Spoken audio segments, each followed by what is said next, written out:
తండ్రి చేసిన పాపం ఏదుందో బిడ్డలకు వస్తుంది.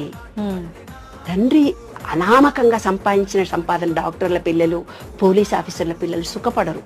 ఎంతో క్రిమినల్ గా ఎంతో కొట్లాడి సంపాదించిన డబ్బులుంటాయే కొడుకులు అనుభవించారు. వాళ్ళకు పెళ్లిళ్లుగా పెళ్లిళ్ళైనా పిల్లలు పుట్టరు, పిల్లలు పుట్టిన యాక్సిడెంట్ లో చచ్చిపోతారు. ఇవన్నీ జరగడానికి తండ్రులు వాళ్ళు సంపాదించిన ఆస్తిని వాళ్ళు చేసినటువంటి కార్యక్రమం వాళ్ళ పిల్లలకు వస్తుంది.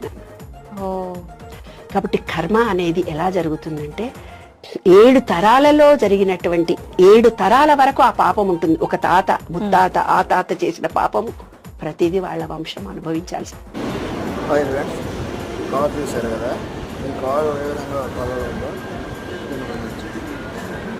తండ్రి చేసిన పాపం ఏదుందో బిడ్డలకు వస్తుంది.